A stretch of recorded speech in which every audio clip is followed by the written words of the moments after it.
Well, today you are watching what I'm calling part of my moving cycle. Yes, I am on my way to the great state of Texas. You want to go to Texas? Howdy, partners. Let's raise and rub Broncos. So I'm in the process of clearing out a lot of my collection.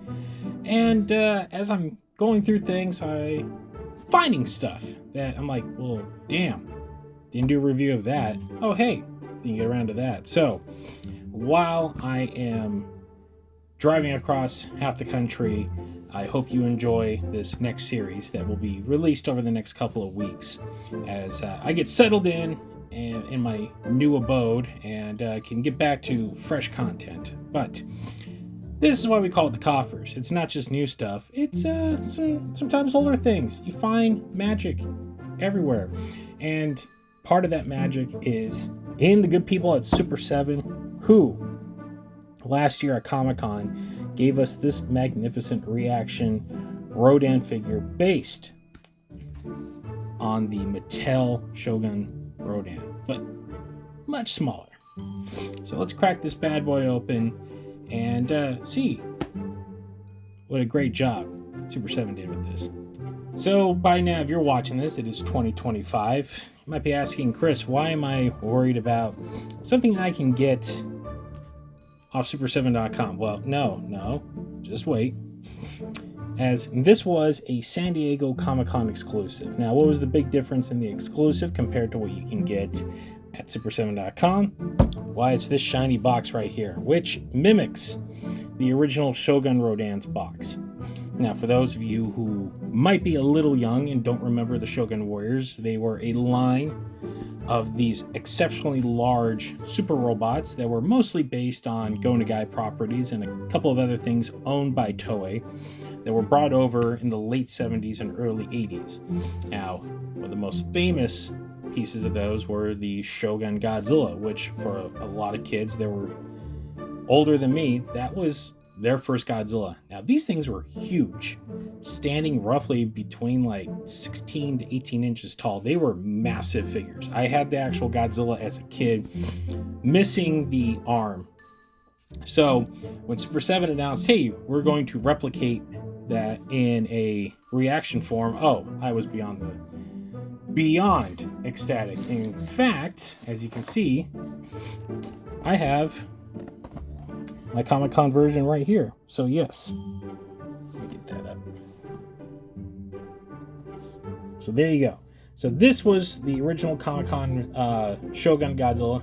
One of the earliest reviews I ever did. It's a very janky video, so I was still figuring out this whole YouTube thing when I made that. But the original issue was in this box, very much the replica of the Shogun Warriors box that the Godzilla came in. So this also being a Comic-Con exclusive, even though there was no Comic-Con that year because we were mid-pandemic, but Super 7 sold them. I actually went down to Super 7 in San Diego to pick this guy up.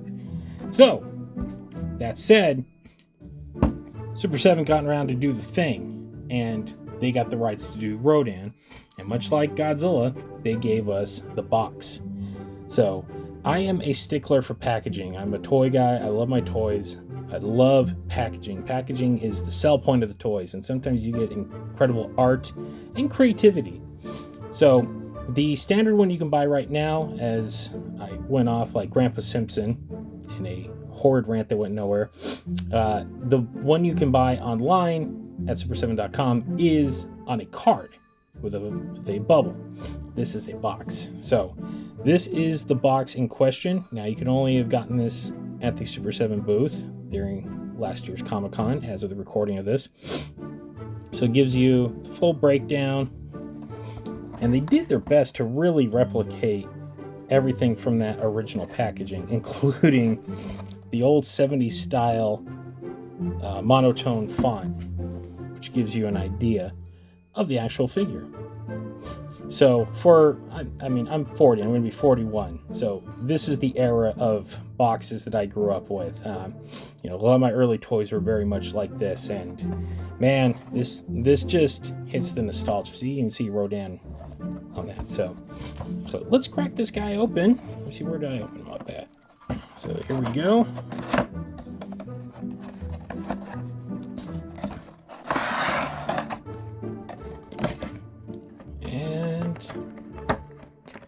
there we are.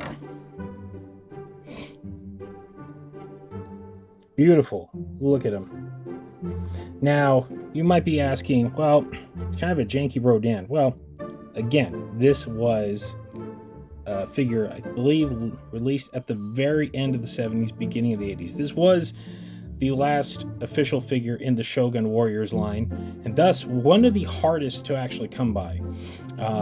The full-size figure, which has a wingspan of like 16 inches or something like that, runs at times over $1,000, especially if you got the box.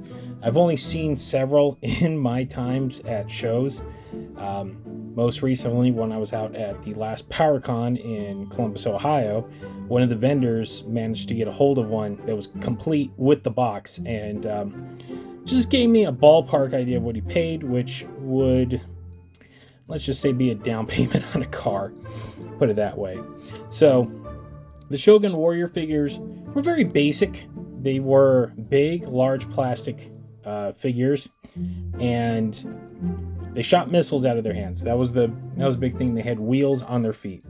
So Rodan had a flapping action that this one doesn't have the action button, as you can see, but the wings do flap. So you can get your flappy action. Yeah, I just said that. So the head swivels and the legs move. Get a better shot of that in there. There you go. So you can get the full Rodan retro action, if you will. But again, this kind of figure is aimed at older collectors. Now, this guy was $25. You know, not bad for a Comic-Con exclusive. If you've never had the pleasure of going to the San Diego Comic-Con, exclusives are a premium. Part of it is because you gotta get in the show, and a lot of these figures are not mass produced. Now, Rodan is mass produced, so you can get a hold of this actual figure, the same figure. And I believe the color scaling on the Super 7 one that's sold online is a darker hue. So they do make sure that you're getting a unique figure for attending the show and paying your good money for it.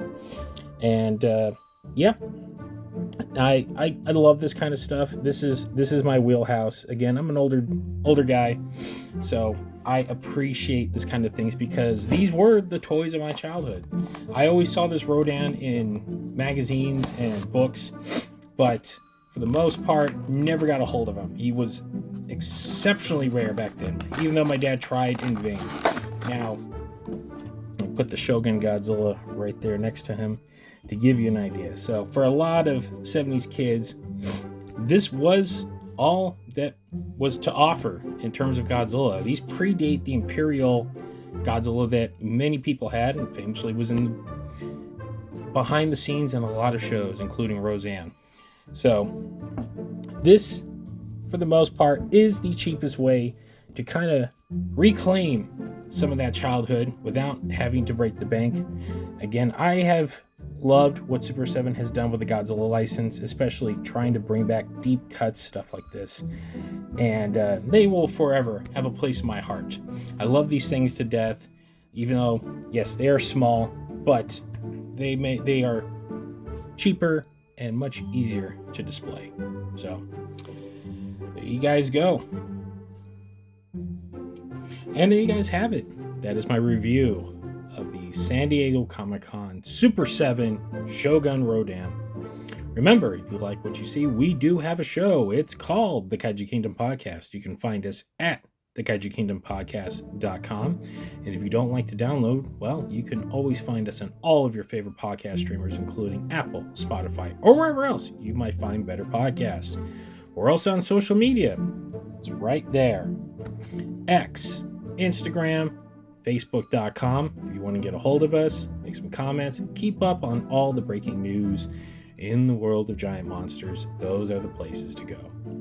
And hey, if you like what you're seeing here, maybe give us a like, maybe give us a subscribe. It's a free country. You're free to do what you want, but no one will know if you do. And on that note, that will do it for this edition of the Koffers. Thanks for watching, everyone, and we'll see you next time.